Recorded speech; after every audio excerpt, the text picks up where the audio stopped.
सकती है। ओके बेटे, डॉटर्स में disease haemophilia is only appear when they receive both the X chromosomes that are affected. So it happens only in that case in which the father is also the victim of hemophilia. Okay, madam. Now, yes. One another student will tell me about. हाँ जी, दिशा आप बताओ बेटे, sickle cell anaemia में क्या होता है? Ma'am, sickle cell anaemia एक recessive gene से रिलेटेड डिजीज है। इसमें जो सेल्स होते हैं, रेड ब्लड सेल्स, उनकी शेप कनकेव नहीं होती, वो उनकी शेप चेंज हो जाती है। और ये डिजीज मैम, उनकी ये डिजीज कॉज होती है जब ग्लूटामिक एसिड की सब्स्टिट्यूशन हो जाती है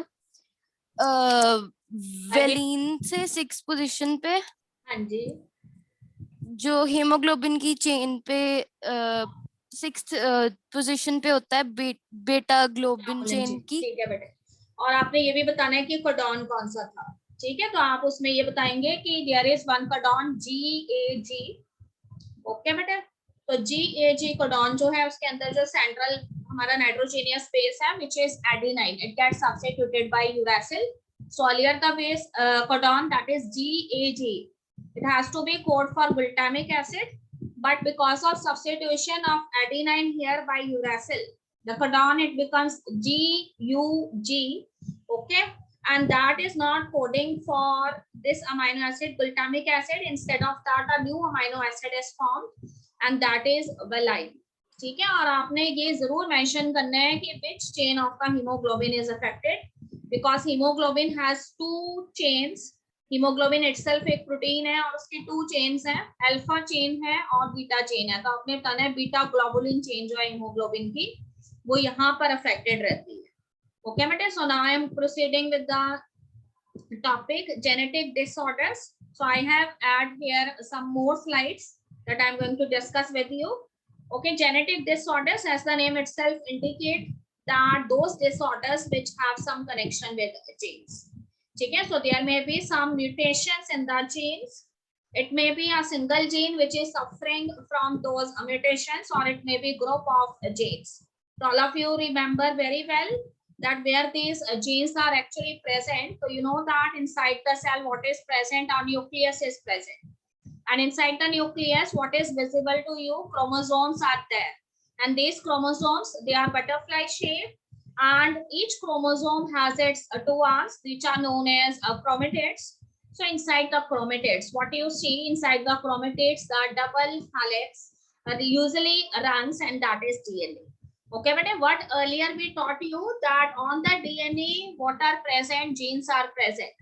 So there is a general imagination in your mind कि these genes may be some small circular bodies and they are present on the DNA. But now I have changed my views that there is nothing that is attached on the DNA. Instead of that, there is actually some part of the DNA itself which is coding for proteins, and that part of the DNA helix which is coding for some proteins that I called as a gene. ठीक, सब बच्चे याद रखेंगे कि कोई चीज attach नहीं है डीएनए पे, डीएनए का ही कुछ पार्ट, कुछ हिस्सा जो किसके लिए कोड करता है, प्रोटीन्स के लिए कोड करता है, उसको मैंने क्या नेम दिया है, जीन का नेम दिया है। Now the term gene is also replaced in modern times by another term that is known as ancestron. Okay students, so here I have given you the definition of the genetic disorder. So genetic disorder is a kind of a illness.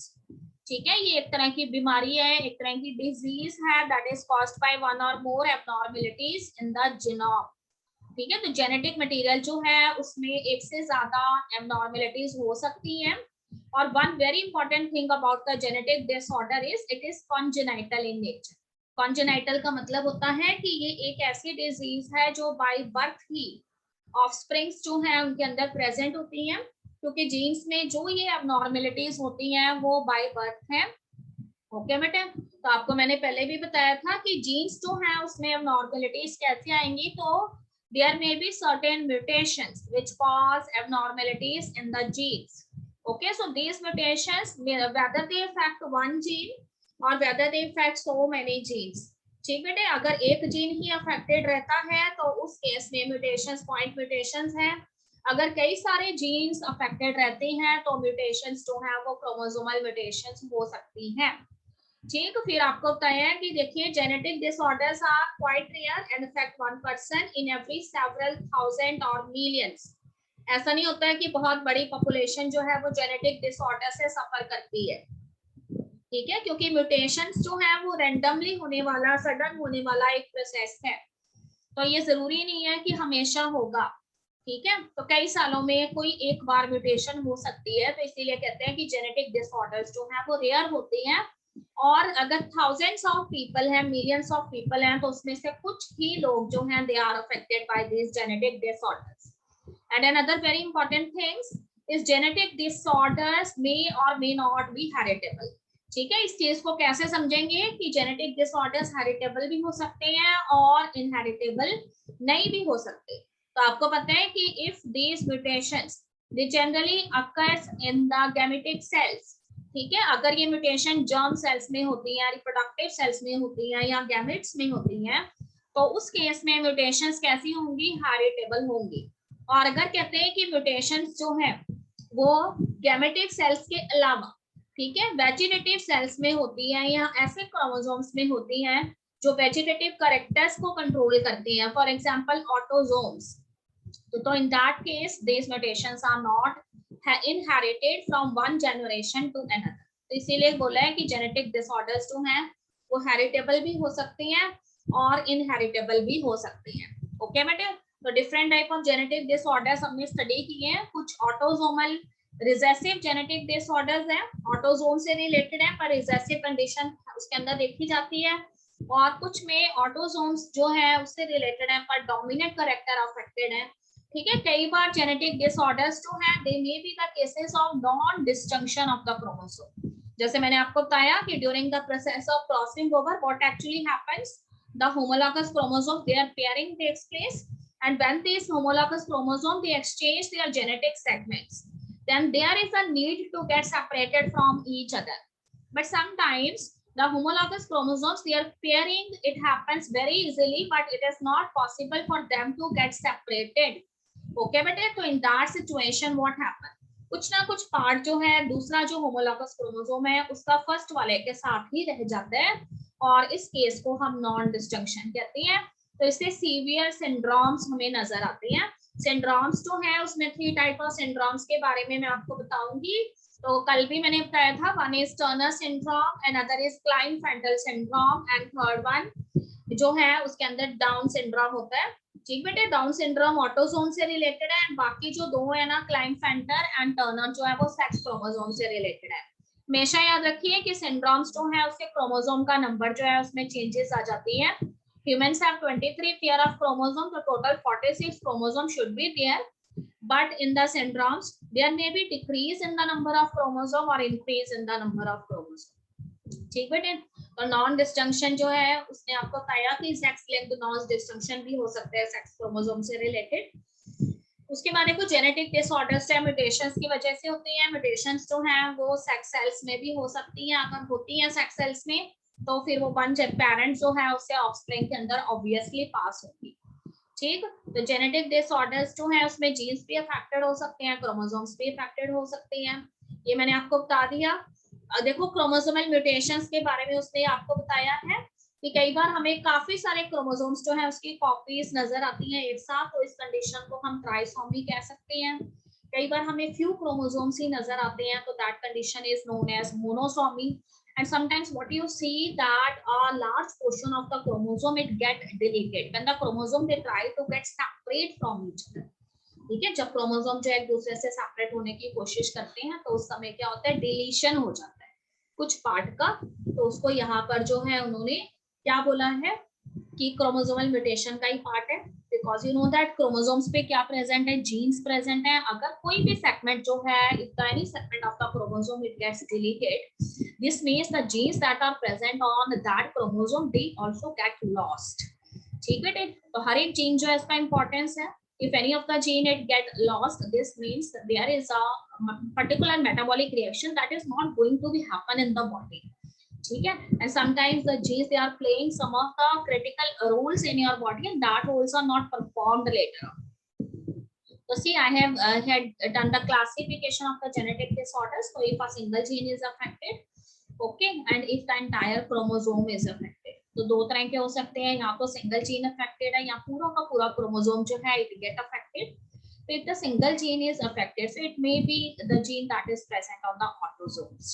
ठीक है, ये gene जो है वो autosomes का हो सकता है, या फिर ये जीन जो सिंगल जीन अफेक्टेड है वो सेक्स क्रोमोसोम का भी हो सकता है. ओके बेटे, अगर वो कहते हैं कि single gene which is affected it is related with the autosome, then we have two type of disorders here, genetic disorders here. This may be autosomal dominant, ठीक, and another is autosomal recessive, and another is sex chromosomes जो है अगर उससे related है वो single gene, तो फिर हमें सेक्स लिंक डिसऑर्डर्स नजर आते हैं. और अगर कहते हैं कि खूब सारे जीन्स जो हैं they are affected, so large portion or entire portion of chromosome is affected, ठीक है, तो chromosomal abnormalities हमें नजर आती है. तो देखो कल मैंने 3 डिसीजेस डिस्कस की थी. I have explained you about hemophilia, about sickle cell anemia, and I have also explained you about phenylketonuria. Phenylketonuria में you must have to remember that there is one amino acid, and that is phenylalanine. And phenylalanine amino acid, its breakdown is actually done by one enzyme, and the name of the enzyme is phenylalanine hydroxylase. ठीक है बेटे, ये phenylalanine hydroxylase क्या करता है, it breaks the amino acid phenylalanine और इसको ये कन्वर्ट कर देता है किसके अंदर, टायरोसिन में. ठीक, what happen when there is no formation of such type of enzyme that is phenylalanine hydroxylase. So in that condition what happen कि जो फिनाइलएलानिन है उसका ब्रेकडाउन नहीं हो पाता टायरोसिन में, and it start accumulating in the brain. तो brain में ये अमाइनो एसिड जो है वो एक्यूमुलेट होने लग जाती है, और उसकी वजह से क्या होता है, मेंटल रिटार्डेशन जो है वो बढ़ने लग जाता है पेशेंट के अंदर. ठीक है, and another very important thing that I have discussed with you कि this phenylalanine it start converting into its intermediate derivatives, that is phenyl pyruvic acid and other derivatives, and they are not reabsorbed by your renal tubules of your kidney. So what happened, because renal reabsorption will not take place for this phenyl pyruvic acid and other derivatives, so all the ketone bodies, okay, that is present in this phenylalanine, okay, during its partial decomposition into you can say their derivatives, so these ketone bodies they directly come out through the urine. ठीक, और ये जो urine होता है उसके अंदर जो है ये आपको कीटोन बॉडीज जो है अगर आप यूरिन का टेस्ट करते हैं तो उसको नजर आती हैं आपको. ठीक बेटे, तो कीटोन बॉडीज जो हैं उनका बहुत ज्यादा अमाउंट पे एक्सक्रीशन होता है फिनाइलकेटोनुरिया के अंदर. ओके, तो सारी चीजें आपसे मैंने पूछ ली हैं, तो आई एम होपफुल कि सबको पता लगती है. तो I am here discussing with 2 more diseases which is now added in your new book. ठीक है, वन इज कलर ब्लाइंडनेस. ठीक बेटे, कलर ब्लाइंडनेस में क्या होता है, मैंने आपको बताया था कल भी, the person who is suffering from this disease colour blindness, okay, तो he is not able to differentiate between two colours, two primary colours, 2 primary colours की पहचान नहीं कर पाता है ये पेशेंट. ठीक है, one is red colour and another is that is green colour. ठीक है, तो रेड एंड ग्रीन बोथ जो हैं वो प्राइमरी कलर्स हैं. अगर आपने ड्राइंग सब्जेक्ट पढ़ा है कभी भी तो उसमें आपको primary colours and secondary colours के बारे में बताया गया है. So there are 2 colors, red and green. So this patient is not able to distinguish between these 2 colors, and that is a kind of a you can say sex-linked recessive disorder. तो colour blindness जो है वो कैसी disease है, sex-linked recessive disorder है, और ये disorder जो है उसमें पेशेंट जो है वो रेड एंड ग्रीन कलर जो है उसकी पहचान नहीं कर पाता. You know that there are 2 types of cells that are responsible for vision of our eyes. One is cone cells and another is rod cells. ठीक बेटे, cone cells जो हैं they helps us to see the things that are present in daytime. Daytime में जो भी चीजें आपने देखनी होती है वो cone cells की help से आप देखते हो, and during night time आपके rod cells जो हैं वो active होते हैं. तो इसमें आपके जो cone cells हैं आपको पता है अपने 11th में पढ़ा है that your cone cells they are also identify different type of colors too. So here the cone cells of the person they are not very much successful to distinguish between these two colors, red and green colors. तो इस वजह से ये disease होती है. तो what is the reason behind that? The defect is caused due to mutation. ठीक बेटे, म्यूटेशन होता है सर्टेन जीन्स के अंदर which are present on the X chromosome. X chromosome के अंदर जो जीन्स प्रेजेंट होती है उसमें म्यूटेशन यहाँ पर हो जाती है और इस तरह से वो कहते हैं कि जो फीमेल है, अगेन द फीमेल जो है it is the carrier of the disease because you know that in female how many X chromosomes are there, 2 X chromosomes are there and the male they only carries 1 X chromosome.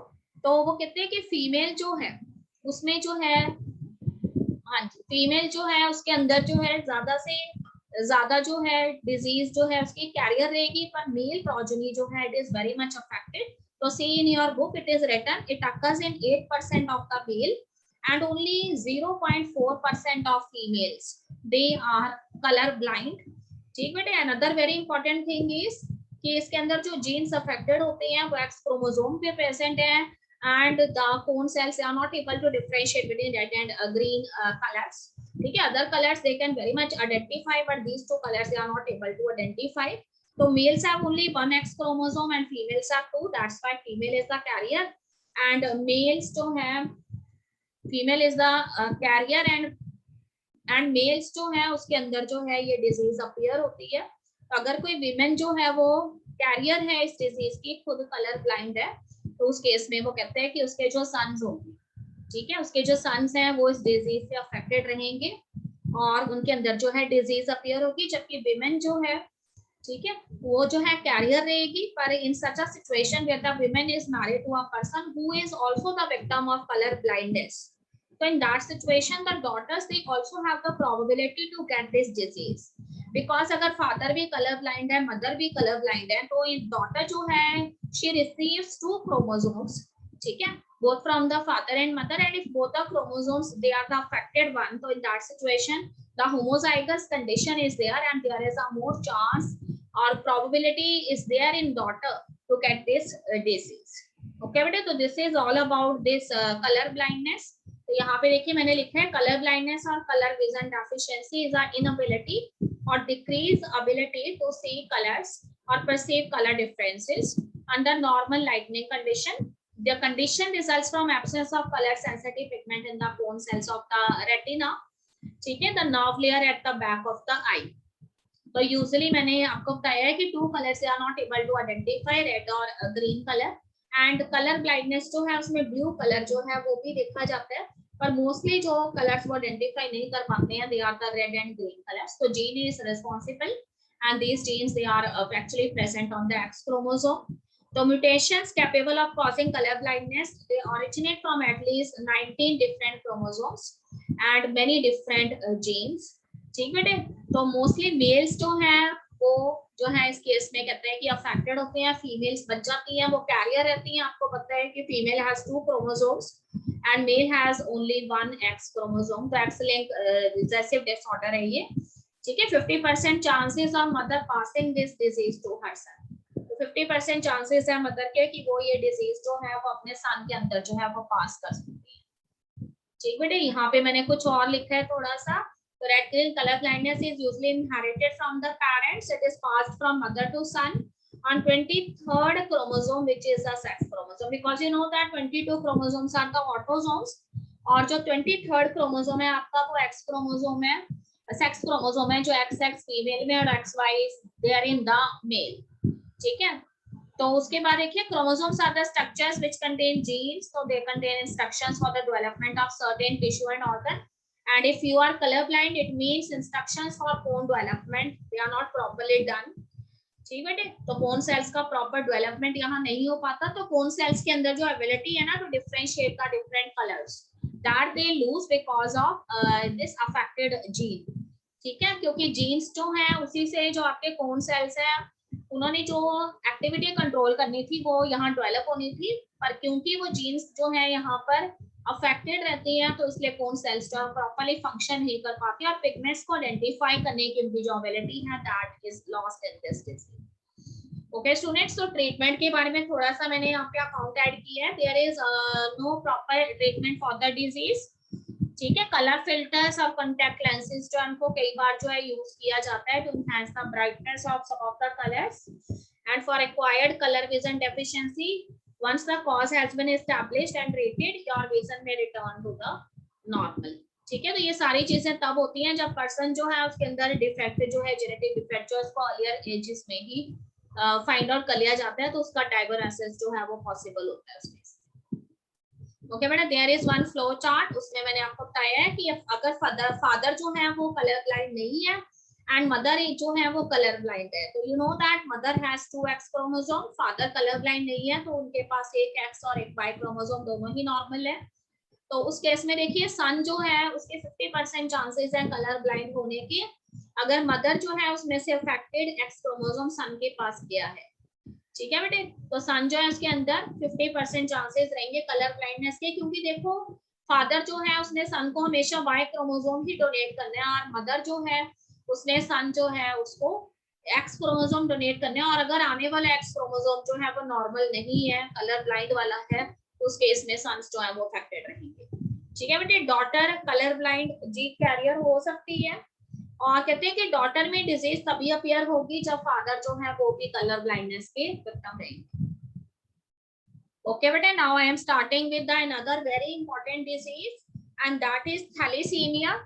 So earlier this thalassemia is added under your supplementary material in your old book, पर अब इसको main course के अंदर add कर दिया गया है, तो I am explaining here. Thalassaemia is actually a blood related disorder, ठीक है। तो आपका जो आपकी बॉडी जो है ना, it has a natural capacity कि आपकी बॉडी जो है वो हमेशा ब्लड जो है उसको बना सकती है, ठीक है। तो अगर आप जो है ब्लड डोनेशन भी करते हैं तब भी आपकी बॉडी जो है वो नेचुरल प्रोसेस जो है उसके जरिए आप फूड लेते हो, फूड से आपको एनर्जी मिलती है, आपकी बॉडी के अंदर ब्लड जो है वो बनता रहता है। पर what happen in a person who is suffering from this disease thalassaemia, ठीक है। तो इस डिजीज वाले पर्सन के अंदर जो है कहते हैं कि ब्लड जो है उसकी डेफिशिएंसी हो जाती है, ब्लड जो है बॉडी के अंदर बनता नहीं है। So one very interesting thing that I want to discuss with you, there are so many celebrities who are affected by this disease. It is a genetic disease. It is an autosome linked disorder, recessive blood related disorder. तो आपने कुछ celebrities के name सुने, अमिताभ बच्चन का name आपने सुना हुआ है, द मेगा एक्टर, तो he is suffering from this disease. तो इस तरह के जो पेशेंट्स होते हैं ना, उनमें हर मंथ जो है उनके अंदर ब्लड जो है वो आर्टिफिशियल तरीके से डालना पड़ता है, इनकी बॉडी जो है वो ब्लड नहीं बनाती है, ठीक है। तो earlier there is one election commissioner also, TN Seshan के बारे में आपने सुना होगा, ठीक है। काफी समय तक जो है वो इलेक्शन कमिश्नर रही हैं, उनको भी ये डिजीज जो है वो थी। तो देखो थैलेसीमिया जो है वो एक जेनेटिक डिसऑर्डर है, ऑटोसोम से रिलेटेड है, रिसेसिव डिसऑर्डर है, ओके बेटे। होता क्या है तो इस डिजीज के अंदर, तो generally the disease is transmitted from parents to the offspring when both the partners are unaffected carrier for the gene, ठीक है। तो दोनों ही पेरेंट्स जो है अगर इस डिजीज के अंदर कैरियर रहते हैं तो उस केस में कहते हैं कि ये डिजीज जो है वो फिर चिल्ड्रंस के अंदर आ जाती है। तो ये चीज आपने याद रखनी है कि both the parents they are the carrier of the disease but they are unaffected, वो खुद unaffected है पर वो heterozygous condition में जो है एलील्स रखते हैं इस डिजीज के लिए, एंड वो जो है आगे चिल्ड्रन जो है उसमें डिजीज की वजह से हो सकती है, ठीक है बेटे। The defect could be due to either mutation or deletion which ultimately result in reduced rate of synthesis or one of the globin chains of the hemoglobin, ठीक है। तो डिजीज जो है इसका मेन कॉज क्या है कि डिजीज या डिफेक्ट जो है वो तब होता है जब किसी पर्टिकुलर जीन के अंदर म्यूटेशन हो जाती है या फिर कोई पर्टिकुलर जीन जो है इट गेट्स डिलीटेड, ओके बेटे। तो यू नो दैट कि haemoglobin has 2 proteinaceous chain, one is the alpha globin chain of the haemoglobin and another is the beta globin chain of the haemoglobin. तो thalassaemia जो है वो भी 2 types का है, alpha thalassaemia and beta thalassaemia. ठीक है, dependent upon which globin chain of the haemoglobin is actually affected. ठीक है, तो अल्फा चेन अफेक्टेड है कि बीटा चेन अफेक्टेड है, उसके बेसिस पे जो है हमें यहाँ पर जो है थैलेसीमिया नजर आता है। तो उसके बाद देखो होता क्या है डिजीज के अंदर, तो यहाँ पे देखिए मैंने थोड़ा सा स्लाइड ऐड की है। तो people with thalassaemia have inherited blood disorder that cause mild और सीवियर अनेमिया। मैंने आपको बताया ना कि इस पर्सन जो है उसके अंदर रेड ब्लड सेल्स का फॉर्मेशन होता नहीं है। अगर आपको याद हो तो red blood cells is generally formed in the red bone marrow of your body. ठीक है, तो आपकी बॉडी जो है उसमें रेड बोन मैरो एक जगह होती है जो आपकी बॉडी में आरबीसीज जो है उनको फॉर्म करती है। इस प्रोसेस को हम एरिथ्रोपायोसिस कहते हैं। Okay, the synthesis of the RBCs is known as erythropoiesis and it takes place in the red bone marrow region of your body. But what happen in those persons who are suffering from this disease thalassemia, so these persons, they are not able to produce the red blood cells, okay, which are rich in hemoglobin, and because of this, as hemoglobin formation is not there or very less hemoglobin is there, so the person is suffering from mild or severe anemia. Okay बेटे, यहाँ तो haemoglobin का production बहुत ही reduced होता है और बहुत ही थोड़े से रेड ब्लड सेल्स जो हैं वो फॉर्म होते हैं नॉर्मल पर्सन की वजह से। तो देखो इतना लेस हीमोग्लोबिन जो है वो ऑक्सीजन को कैसे कैप्चर कर पाएगा, इसलिए पर्सन जो है उसमें अनीमिया की कंडीशन हो जाती है। अब देखिए mild thalassaemia usually does not cause any symptoms and severe form of thalassaemia show symptoms. ठीक है, तो क्या क्या सिम्टम नजर आएंगे अगर पर्सन जो है वो अनेमिक है, तो ऑब्वियस है कि उसके अंदर वीकनेस रहेगी। ठीक है, पर्सन जो है उसकी स्किन कैसी हो जानी है, पेल स्किन हो जानी है, पीला पड़ जाना है उसका। ठीक है, स्किन जो है उसके चेहरे से आपको पता लगने लग जाएगा। उसकी जो आईज होती है ना, तो आईज में जहां उसके लेंस है वहां जो व्हाइट पोर्शन है वो भी उसका येलोइश होने लग जाता है। ठीक बेटे, डार्क यूरिन इस पर्सन के अंदर एक्सक्रीट आउट होगा। तो जनरली आपको पता ही, और urine is of no colour. ठीक है, somewhat colourless urine you are excreted out every day, but if a person is suffering from this anaemia because of this thalassemia disease, so person जो है उसके अंदर जो है डार्क येलोइश कलर का urine जो है वो एक्सक्रीट आउट होने लग जाता है। वेट लॉस भी बहुत तेजी से होता है पर्सन का। ठीक है बेटे, हार्ट बीट जो है उसकी फास्ट रहेगी बिकॉज थोड़ा सा भी जब काम करेगा तो उसमें जल्दी जल्दी वीकनेस होने लग जानी है, आरबीसीज की कमी हो गई है। ठीक है, haemoglobin is also less and कई बार वो कहते हैं कि इन सीवियर कंडीशंस ब्लड जो है वो भी यूरिन के अंदर देखा जाता है। ओके बेटे, तो ऑटोसोमल रिसेसिव ब्लड डिजीज है ये। The genetic defect result in reduced rate of synthesis of one of the globin chains that make up the hemoglobin. So this you have to remember कि either of the chain of the hemoglobin can be affected. It may be the alpha globulin chain or maybe the beta globulin chain. ठीक है, reduced synthesis of one of the globin chain can cause the formation of abnormal hemoglobin molecules. तो अगर कोई भी chain affected रहती है, चाहे alpha chain है चाहे बीटा ग्लोबुलिन चेन है, तो इससे बनने वाले जो हीमोग्लोबिन मॉलिक्यूल्स है ना वो एबनॉर्मल बनती हैं। ठीक है, उनकी प्रॉपर जो है फॉर्मेशन नहीं होता है, जिससे कि वो प्रॉपर अमाउंट में ऑक्सीजन कैप्चर नहीं कर पाती and the person is suffering from anaemia. तो पर्सन जो है उसके अंदर अनीमिया हो जाता है। ओके बेटे, अब यहाँ पे देखिए it is caused by mutations in the genes that make the haemoglobin. ऐसे जीन्स जो हीमोग्लोबिन को बनाती हैं उनके अंदर म्यूटेशंस हो जाती है या फिर sometimes the genes it gets deleted. okay, and you know very well about hemoglobin ki hemoglobin is a component of the red blood cells and main function of the hemoglobin is to carry oxygen and transported it to various cells and tissues for the purpose of metabolic reactions. So you know that this hemoglobin is itself a protein and made up of two protein chains, alpha protein chain and beta protein chain. Okay बेटे, तो alpha protein chain जो है उसको alpha globulin chain भी कहते हैं and beta protein chain को beta globulin chain भी कहते हैं। तो when either of them are not produced properly, it leads to deformation of the red blood cells. ठीक है, तो दोनों ही चेन्स अगर अच्छे तरीके से नहीं बनती हैं, डेवलप नहीं होती हैं, तो उस केस में आरबीसी सेल अफेक्टेड होती हैं। ठीक, तो आरबीसी सेल्स जो है वो अनहेल्दी हो जाती हैं एंड प्रॉपर्ली फंक्शन नहीं कर पाती है। ओके स्टूडेंट्स, तो अब देखिए मैं आपको बारी बारी बताती हूँ कि what happen in both type of thalassaemia. दोनों ही तरह की जो थैलेसीमिया है उसके अंदर एक्चुअली होता क्या है। So we have two type of thalassemia here depending upon which chain is affected.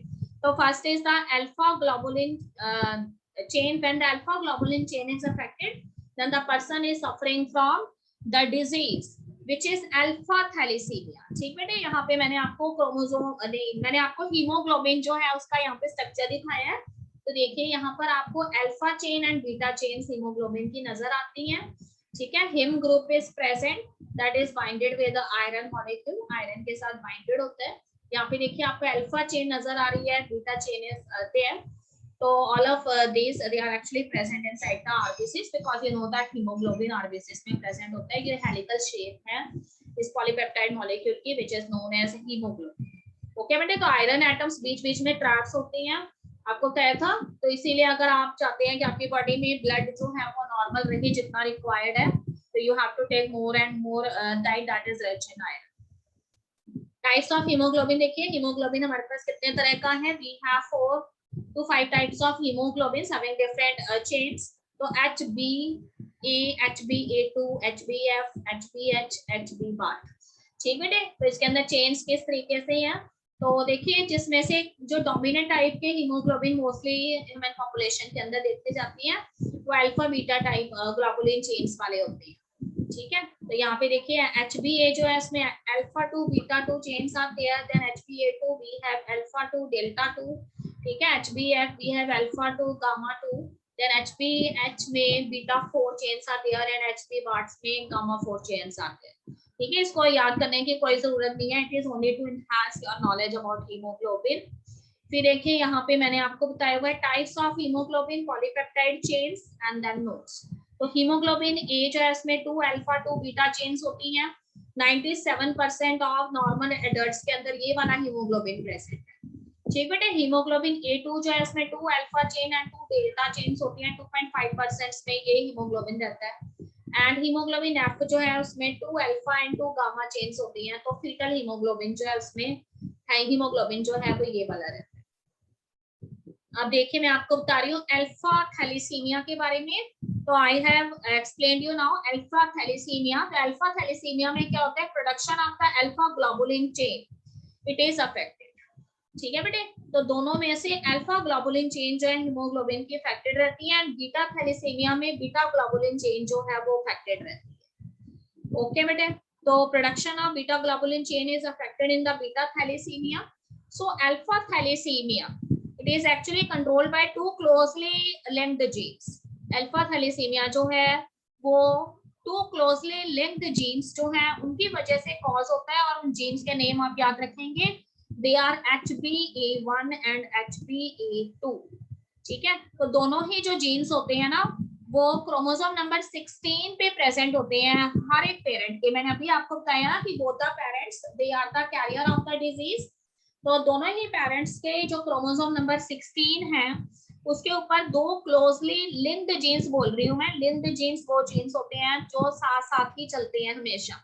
Okay बेटे, सो दोनों ही जीन्स HbA2 एंड HbA1 दोनों ही जीन्स जो है वो लिंक्ड जीन्स हैं और हर एक पेरेंट जो है दोनों पेरेंट्स के क्रोमोसोम 16 पे प्रेजेंट होते हैं और उनमें म्यूटेशंस हो जाती हैं।